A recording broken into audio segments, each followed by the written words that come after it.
pag-usapan na natin si Heart Evangelista. Diba? Did you regret putting her name on that? Because I got your point. Gets ko yung point na sinasabi mo na hindi tayo lahat parang siya, di ba?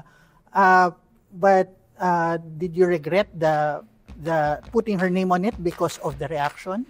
When you're on the internet, there's always something to be upset about. We join beef between unknown public figures, revive age-old fan wars, and turn innocent posts into think pieces. But what do we stand to lose when we weigh in on even the most mundane issues and participate in patol culture? Here to answer this question with me, Philstar Life columnist Angel Martinez, and Puma Podcast editor-at-large J. Mark Tordesillas, is public figure and actress Rica Perelejo Bonifacio. Hi, Rica. Thank you so much for being here with us today. It's so great to finally meet you after years of watching you on morning TV. Ba, inabutan mo pa ako? Yes, of course. Yeah, that's right. Morning TV kayo. Oo nga. You would have seen me pa rin. Yeah, hi. Thank you for having me. I don't know why you guys thought of me with this topic, but thank you. Yeah, usually we ask our guests, no, kung anong generation sila and what their cultural touchstones. Pero di ka muna namin tatanungin kasi i-share ko lang. Rica Perelejo was one of my cultural touchstones, bro. Ooh. Like, napanood ko siya sa Ang TV first. Oh. And then ka-age ko siya sa TGIS when she was there. Did you know she played Mitch, the rebel bad girl? Wow, memorize. Oo, di ba, na-pair ka kay Juan Mig noong una, and then you ended up being paired with the late, great Red Sternberg, si Bulol. Correct. I mean, okay, when people say my characters' names, di ba, from the past, I'm like, wow, in all that, you actually are part of their life in that way, na cultural touchstone ka talaga ng buhay ng tao. And in a way, that makes me feel a little special na parang people remember me as a certain figure in like all of, the Philippines culture and history. Oo, naalala ko pa yung theme song nila, You Ought to Know by Now. May version series. People think I sang that. Akala nila original ko. I'm like, no, that's Angela Bofill. That's not really. But you covered that. Right? I did. It's just that two Filipinos, I guess, who weren't familiar with Angela Bofill. Akala nila ako ang original. Hindi po ako. Pero And I've been telling that story for years. Rica is the first woman who was impressed by me telling that story to her. Yeah. Anyway, cultural touchstones. What generation do you identify as, and what would you say are your touchstones for saying na ganitong generation ako? Okay. So, ano ba ang, okay. I think this is one way of knowing that I'm a millennial. Because I don't even know what the generations are really anymore. Like, it's not clearly defined for me. I guess for mga, kasi I have two alphas at home. Mm-hmm. And they're so aware of like the generations. And I'm like, sandali, hindi ko na nga memorize. Kailan ba yung millennial? Kailan ba yung X? Kailan ba yung, because in our time, that didn't really exist. We just called old people old and young people young. Ganun lang. And then middle age, ganun lang. So, this whole generations thing is not a thing of my generation. So, I think I'm a millennial. Tama ba ako? 44 or upper millennial? Geriatric millennial? I don't know what that means, but I'm like 44 and I was born in 1981. So I think, we identify a lot with both 80s and 90s. Because 90s because that's what we lived, but 80s because that was the thing prior to us. Mm-hmm. So I have kuyas at home who really lived the whole 80s life naman. So my music at home wasn't really so much. It was 90s because of me, but a whole lot of it is like just getting it from my kuya. Yung mga British bands and all. New wave, no? Yes. Duran. Yes, walang ganyan. So parang, I think that's one identifying feature. But if you would ask me, anong generation ako talaga, like how I feel like, there are days that I feel more millennial. There are days that I feel more Gen X. Alam mo yon, yung parang mga latak ng lolo, lola, parents, ganyan. Nandyan pa sa'yo mafe-feel mo pa na parang, ba't ang strict ko? Ganyan. I think lumalabas yon pag nagpe-parenting ako, na may mga bagay na, you know how they say that you have to stop the cycle. And when I find myself doing some things that I got from my parents, it's like, may kick ng ex, di ba, sa akin, ganon. And then at the same time, I have a lot of Gen Z friends. I don't know, they always think that I'm just a little bit older than them. And I'm like, no, ang tanda ako na. And then I have 2 alphas nga at home. So parang, it's like mga, ngayon nasa whole Greek, there's this, what do you call this, epic. There's this, Greek mythology. Yes, but also because of this cultural thing. So this is like somebody made, or a group of people made an album that kind of tells the story of Odysseus. Okay. It's not even like a play. You won't see it on theater, but it's sung like that. So it's like an whole album where you just hear the story of Odysseus. And I'm like, why do kids these days? Diba? You encounter, ancients, mga high school mo na. Homework sa atin yun. Oo. Ganyan. Tapos parang more so pag college ka na. Pero sila, as my 6-year-old is like, when I left him in the car now, he was just singing something about Odysseus and Penelope and Telemachus, ganon. That's their idea of fun already. Kids these days. I know. I don't know if I'm happy because I feel like they're too advanced sometimes. So parang, why do you know these things? You should just be playing in the kalye. Ganon. Pero at the same time, ang smart din naman talaga nila. Na parang, isipin mo naman if you can advance some things na akala mo, you should postpone for later. Ganda rin naman ng attitude na, I can take up anything I want right now. So all 3 of us come from differing generations, but I think one thing that binds all of us together is our tendency to get into fights online. Is it okay to say it like that? For example, I grew up in the time of like Twitter and Tumblr, and it was around like 2016 when I was at my most keyboard warrior, for the lack of a better term, kasi it was the start of the Duterte administration. Then I was a fan of K-pop, so talagang patol ako ng patol about everything from politics to pop culture. I was fighting with people all the time. I love it. Thank you. I feel so at home. Okay, you feel so seen. Do you also have any memorable encounters online of you fighting with people? I know J. Mark has a very memorable story. He'll get to that later. I mean, si Rika, merong memorable. Yes, of Kaaway niya yung buong Reddit.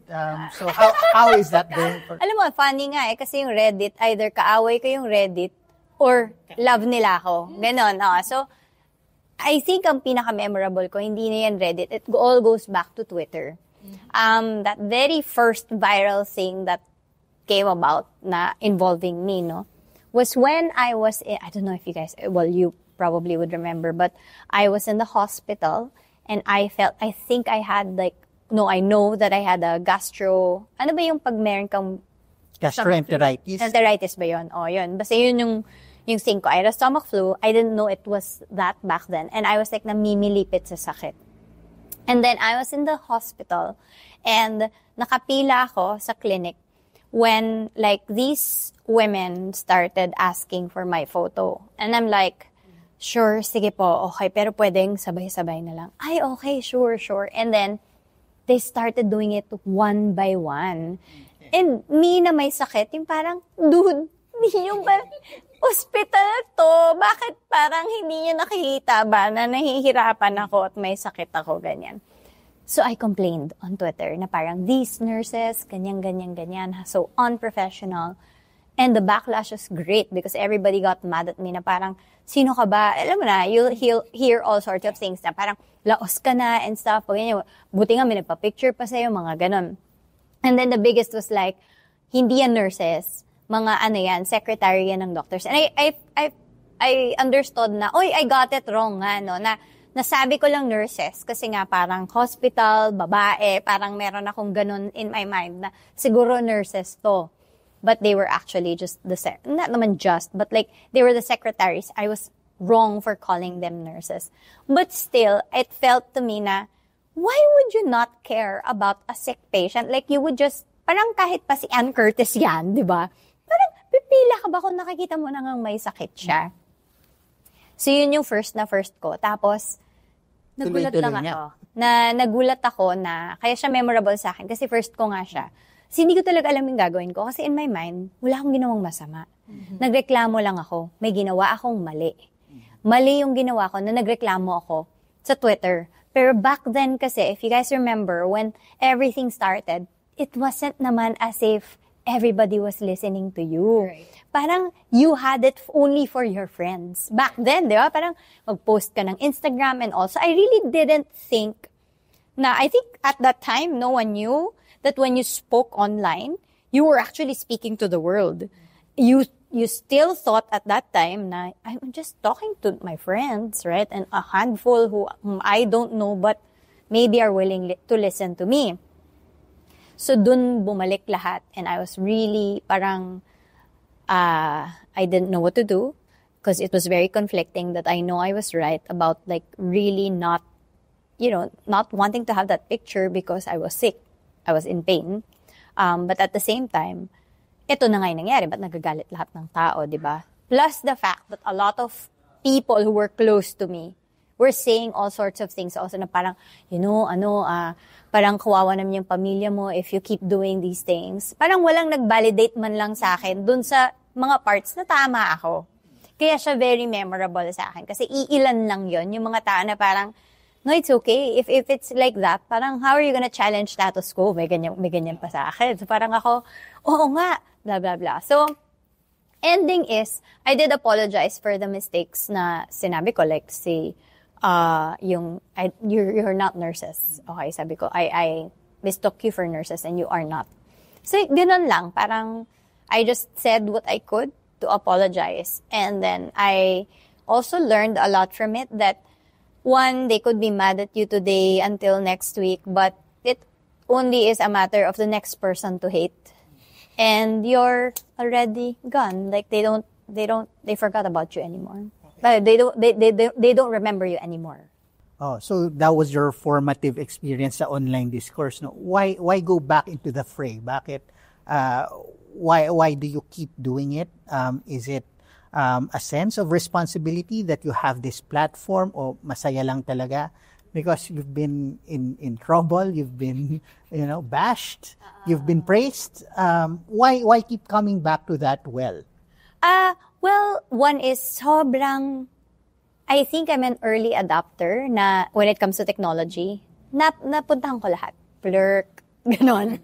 LiveJournal, Multiply, WordPress, lahat yan nagawa ko. So I think talagang ganun ako. Sabi ko nga mas more than damit at kung ano-anong, kikay stuff na yung usual for a girl na, 'di ba, stereotypes nila. Ang pera ko napupunta lagi sa technology. Ganon. Bibili ako ng camera, bibili ako ng phone, ganon. So, hindi ko siguro maaalis sa akin yun. Lagi akong where technology is. And right now, it's really on the web, di ba? Parang it's just really virtual. So, that's one reason why. Second is, kumikita ako dito Baka di ko gagawin. Parang, babash niyo ako, pero kumikita naman ako. So, parang, sino yung talo kung mag-let go ako ng kabuhayan ko, di ba? So, parang, that's another thing. Message, I thought about it also, but I'm not one kasi to say na, if I keep my mouth shut, nothing else will happen. I don't really believe I am the solution to Philippine problems and all that. So, I could say something. I love saying things to people who will listen to me. But at the same time, I can really let it go naman kung, let's say, if it's already too bothersome or nakakapagod na siya, kaya ko naman siyang i-let go. Kasi hindi naman ako naniniwala na without my voice, the world is like a lonely place, char. Ganon. Ikaw parang may kalyo ka na dun sa public. I love it! I love the kalyo! Kasi, I mean, hindi ka pumapatol sa lahat. Minsan-minsan lang. But I imagine your family members, your loved ones, they would be more affected pag ikaw yung nababakma. Si Angel, may magandang kwento siya na kailangan ko marinig yung mga kwento niya para ma-feel seen ako. Yeah. May family member ka na pumatol sa isang basher. Really? Yeah, actually, this is very recent. My dad, kasi, my parents, they like looking at the comment sections of my column on Facebook. I don't like doing that. Not really because of my mental health naman, but because there are other things to do. Yes. Parang hindi naman laging, tignan ko nga kung ano sinasabi ng mga ibang tao about me. That's not always what I do naman online. But my parents, they love it. Like, so they were looking at the Philippine Star comment section. And this recent article I did about, like, why are we so obsessed with English speakers, I wrote it in English. And there was one hater who was like, ikaw, English ka nga ng English, bopols, tapos minura ako. I saw it, my mom showed it to me, and we laughed it off. My dad did not have the same response. He replied and said, inggit ka lang ata bopols ka rin. And then minura niya yung haters. So that was interesting. Well, my sister also did that for me. Nice. Like she just, started, parang talking back and then saying the history of things for context, ganyan. But I keep telling them na, huwag niya nasagutin yan kasi they're not naman there to listen. They just really want to say what they want to say and they said it. So let it go, right? Because they're not there to really know if they are correct or not, right? So, ganun din kasi ako na parang nababasa mo naman usually yung intention. And I do have a lot of like very good discourse also with other people na parang magkaka-dialogue kami, pero hindi kasi sila bastos. Hindi sila yung mga tipong parang sarado yung utak na gusto lang nilang sabihin kung ano yung masama na nakikita nila sa'yo. Gusto talaga nilang malaman, ito opinion ko, ikaw ba, bakit ganyan yung opinion mo? And I dialogue with them and I have fun. Usually I have fun.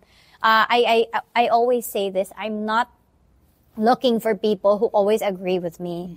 But if you will disagree with me, sana in a respectful way, na hindi ka nang babastos, na hindi ka nagne-name call lang whatever, 'di ba, na mga pinapalitan pa nilang numbers yung spelling ng mga words. So parang alam mo na okay, so yung point mo dito talaga is ilabas mo lang yung hatred mo for me. So pag ganun, di ko na pinapansin. Sayang lang naman yung oras. But if it's a health, if I feel like, if I have somehow a gauge na this person's a little bit intelligent, yung parang he or she can hold an intelligent conversation, ini-engage ko. Kasi para sa akin yun parang ako kasi very, very important that my brain is engaged. When it is not engaged, I drop it. Like I don't, I get super bored. But people like that are kind of the outliers, diba? Like those who actually want to learn. Yeah. Like when discussions arise on social media, what do you think is like, how do you think social media influenced parang the way people engage with public figures, for better or for worse? Kasi I imagine before technology existed, baka mamaya like people didn't have the platform to just spew hatred or to, yeah. You were a public figure long before social media. So how did that go? I really saw the turnover of things. Like, I saw life without Instagram. Ganon. So, we only had TV and newspapers. Ganon. Influence. I don't know if it's an influence or it's just a tool to actually reveal how we've always been. Alam mo yon na parang, dati pa naman tayong ganyan At lahat yan, may mga opinion ka, nabigyan ka lang ng mic. That's always what I say, na, hindi naman yan bago. Dati pa yan. Kung anong ugali mo dati, lumabas lang naman kasi may mic. Nabigyan ka lang ng pagkakataon na masabi lahat ng gusto mong sabihin. So, I don't think it's that much of like, did it make you worse in that sense? No, it just revealed who you are. Now, it's a different story to see, I think what influences, is more like when you see a lot of people do it, na-encourage ka na, pwede ka itong gawin, di ba? Parang yung mga fanatics na may nasabi ka lang na hindi naman talaga pertaining sa mga idols nila, di ba? Or mga sinusuportahan nila, whether it be politicians or artistas, di ba? Na ano ka lang, nandun, you're just, parang you're trying to put a think piece out there. Ginawa na nilang, you're attacking. It's an attack piece na bigla.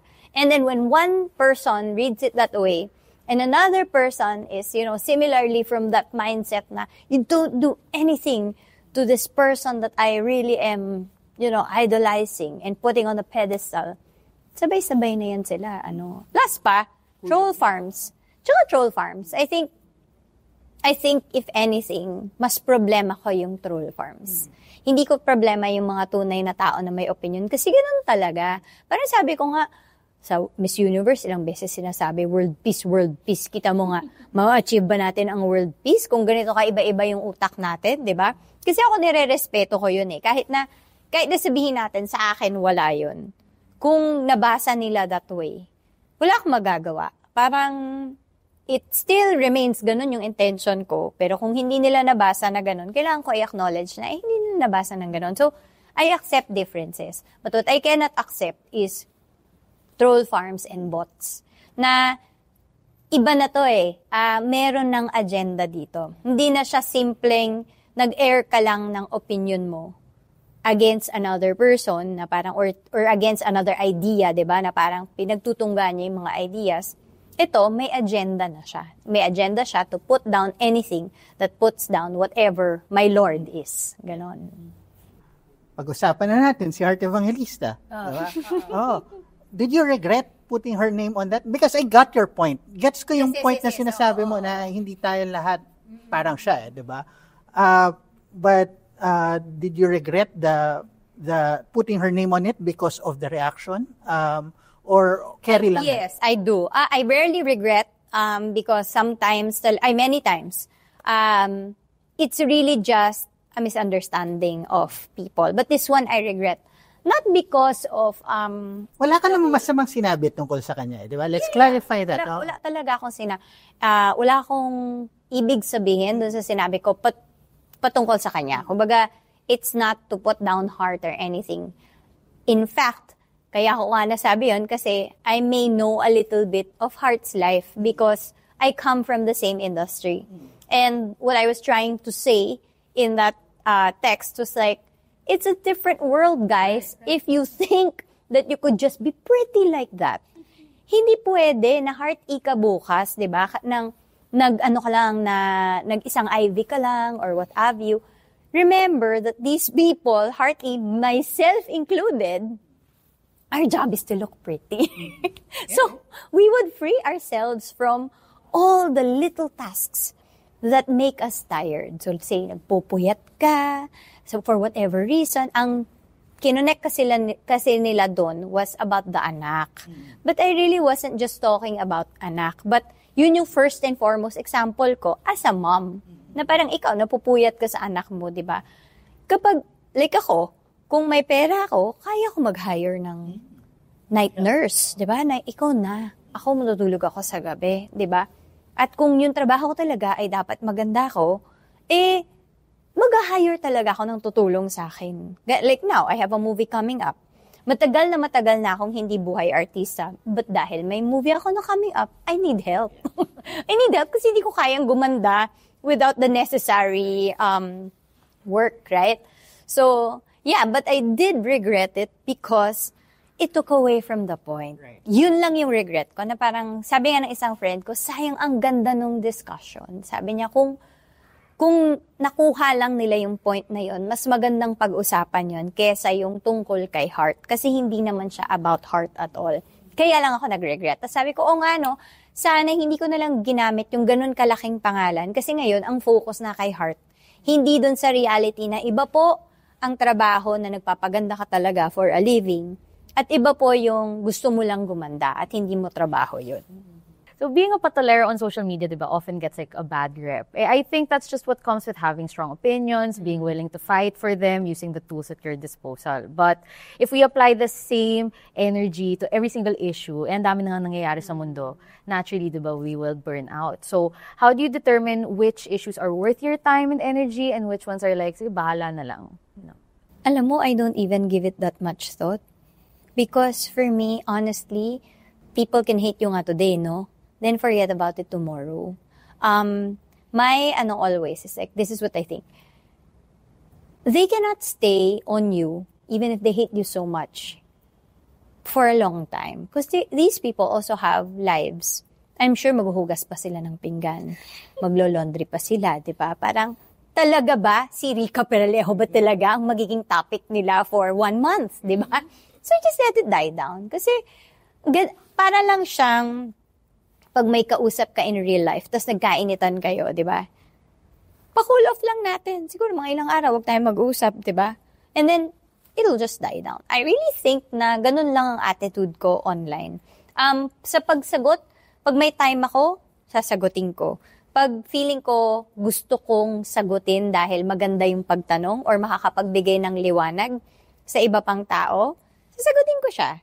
Pag malaki, sobrang laki na parang feeling ko kailangan talaga ng official statement, wala ako talagang rubric of like, ito sasagutin, ito hindi. By feel lang siya lahat na, ito, sige, sagutin natin to. Lalo na kapag may oras ako. Minsan kahit gustong-gusto ko sagutin, wala talaga akong oras. Kasi kailangan ko pa mag-homeschool ng mga anak ko. So, mauna yun, syempre, di ba? So, ganun lang ako. But, basically, siguro generally speaking, I'm just very cool about it. Na, it really happens. I don't think I am singled out.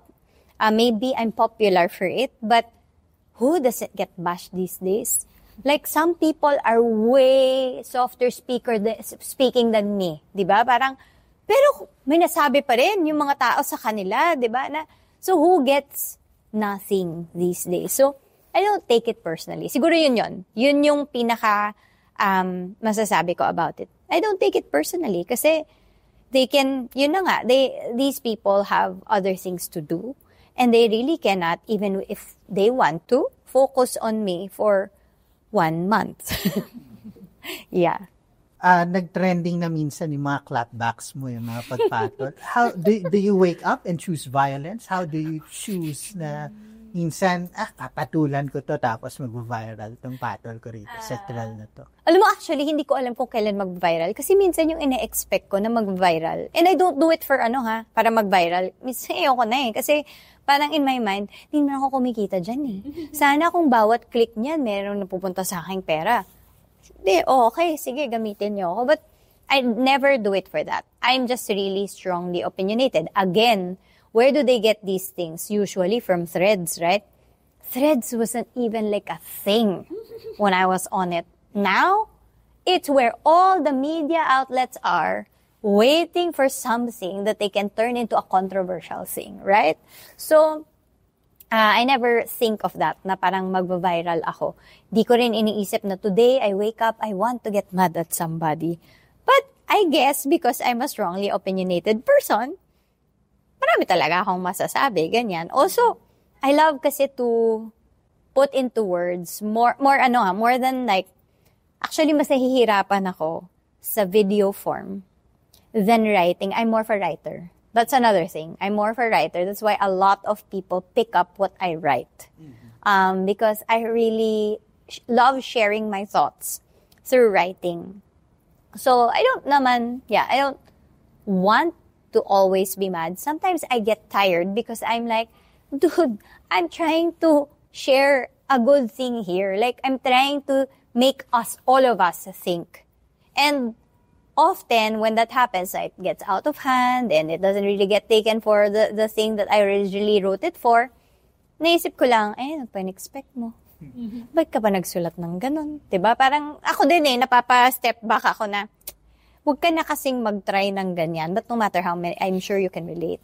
No matter how many times you say to yourself that don't say those things anymore, you'd still end up doing them anyway. So, ganun, parang hindi naman ako namimili talaga. Nangyayari lang talaga siya sa akin. Siguro it's a type of person. I think it's really a type of person. There are, even when I was growing up, actually before social media pa, matapang na talaga ako. Tsaka, magsalita. Yung parang matalas ako magsalita. In fact, mommy ko is ganyan. So I really think, sorry ka na lang ma, sa'yo talaga nang galing to. Kaya sabihan niya ako na, huwag ka na magsasalita ng mga ganyan-ganyan. Sabi ko, saan ba nang galing to? Parang sa'yo din naman. So, parang feeling ko, it's really a personality thing. And it just is an extension of myself. Plus the fact that I'm in my 40s. I've seen the highs and lows of life. And I'm not afraid to be seen as a certain thing. Because I don't need this Siguro rin kasi hindi na ako yung parang artista dati na kailangan mong mag-ingat kasi nga ang kabuhayan mo is nakasalalay dun sa image mo. And usually yung image mo ay controlled ng media kung anong gusto nilang ipalabas sa'yo. But now, parang because wala naman akong ganon, hindi naman ako superstar or anything, parang sa akin, I can live freely to share my thoughts. And I would rather it be that way, na mas gusto ko na hindi ko naman gusto ng violence, no, or i-hate. Pero ayoko ng super safe kasi parang hindi totoo yun para sa akin, ha. Para sa klase ng tao na ako. I really wanna be able to share my thoughts in the way that I really see them and not guard so much. And I think also, it helps eh. May mga tao kasi na walang boses. Marami akong nakukuhang messages na, thank you for saying that. Yung mga things na hindi ko masabi. Pag nakakatanggap ako ng ganung message, medyo na-encourage ako na, meron palang natutulungan yung mga ibang tao sa pagiging outspoken ko. Gano. Do you have any tips or like a final message for members of Gen Z na parang very reactive yung approach nila sa nakikita nila sa social media? Like, how would you advise that the youth today, like, how can we create discussions instead of always resorting to like fighting with other people? Yeah. I don't know. I don't have an advice because I don't know if it's possible. Because, you know, we all know this. You were meant it a certain way. When you throw it out there, it really didn't accomplish that original purpose, right? Instead, it has a life of its own. So I think my advice is, to the best of your ability, just, you know, create something that is good. That is, you know, if that's really the parang goal, no? Na parang I want to create a discussion. You know in your heart that that's what you were doing. And when it doesn't do that, and people take it another way, and it begins to have a life of its own, learn how to let go also. Na, dati kasi nung mas nauuna pa akong mga unang days ko na nakakatikim nito, gusto ko pa ilaban. Na hindi, mali kayo, ako yung tama, ganyan. And then I just really learned along the way after how many years of being online that, you know, you can't force people to see something the way that you see it. And you have to let go at a certain point. You don't naman really have to say that they're right, you're wrong. But that, you know, I had something else in my mind. They didn't take it that way. I was wrong to think that they were gonna take it the way that I would take it. And just let it go. Na, okay, di nag-work yun. Next thing na tayo. Don't dwell on it. Also, I discourage engaging with, parang learn to see who are trolls. Parang madali naman yan ngayon. Don't engage with trolls. Also, don't try to dialogue with people who just really are out there to say what they want to say but never want to hear from you. Because you'll just be frustrated. Ako kasi, pag pumapatol ako, pagka alam ko na hindi naman talaga niya ako gustong pakinggan, pumapatol lang ako. Pero hindi na ako nag-wait na ma-acknowledge na yung perspective ko. Kumbaga, meron lang akong a good sense of reality na may mga taong makakausap ka talaga, pero may mga tao talagang hindi yun yung goal nila. So, I don't expect from people what they cannot give. So, yun lang yung siguro pinakamagandang attitude na gawin mo lahat ng gusto, sure, gawin mo lahat ng gusto mo. But you cannot force people to give you what they cannot give. So, and if you have that, you'll have peace. Na, okay, another day, I don't really have to dwell on it.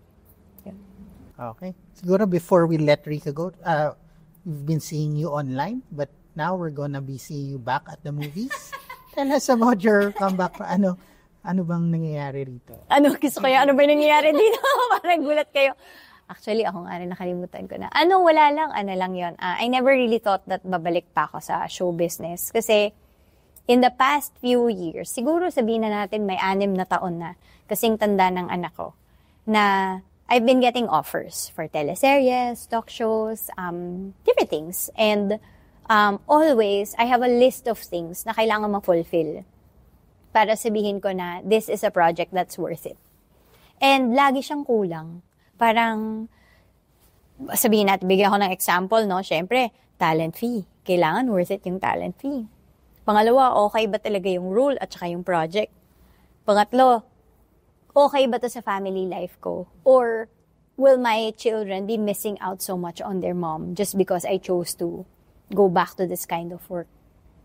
And so, 6 na taon ko yan. Pinupuno yung checklist na yan na hindi talaga siya complete. So for the first time in like 6 years, a project came and I was so surprised that I was able to check everything. And that's why I said yes. You know. No more details yet about the movie? Oh, it's for Manila Film Fest. It's actually a period film. So isa yun sa mga parang naging convincing factor ko. Kasi sabi ko, kung gagawa ko ng mga proyekto ngayon, hindi na ako yung parang para lang may project. Dati kasi ganun yung buhay ko na para lang may project. Kailangan nagro-roll lang, kumbaga yung trabaho ko. Ngayon gusto ko nang piliin. Yung mga gusto ko na lang talaga, tsaka feeling ko may kabuluhan, gusto ko yung mga kasama ko at higit sa lahat, hindi nila maa-affect yung family life ko. So, yun. It's going to be in the Manila Film Fest. And it's called Manila's Finest. So it's under MQuest Ventures. And then I also will star with, actually the lead stars in this film is Piolo Pascual and Enrique Hill. So silang dalawa. And then ako, that's one of the things that made me say yes also. Kasi hindi naman ako talaga super lead dito. I only have minimal shooting days. It's a good role, but it's not big enough of a role to like occupy my entire last quarter of 2025. So, napao ko. Sabi ko, if I'm going to get back into this thing, gusto ko to ease into it. Ayoko nang parang pagbalik mo, wow! Diba? Sobrang heavy agad nung ginagawa mo. So, tamang-tama siyang parang, ano ba tawag dito? Parang start ng pagbalik. Mm-hmm. Yeah. We will definitely be tuning in. Thank you so much. Thank you so much. And thank you also for sharing such great advice for online and offline life, Rika. It means a lot. And I'm sure that our listeners learned a lot from you as well. So, thank you so much again for joining us for this episode of Generations. If you like this episode, don't forget to subscribe and follow Philstar Life and Puma Podcast on Spotify and YouTube so you don't miss out on our latest conversations. Thank you.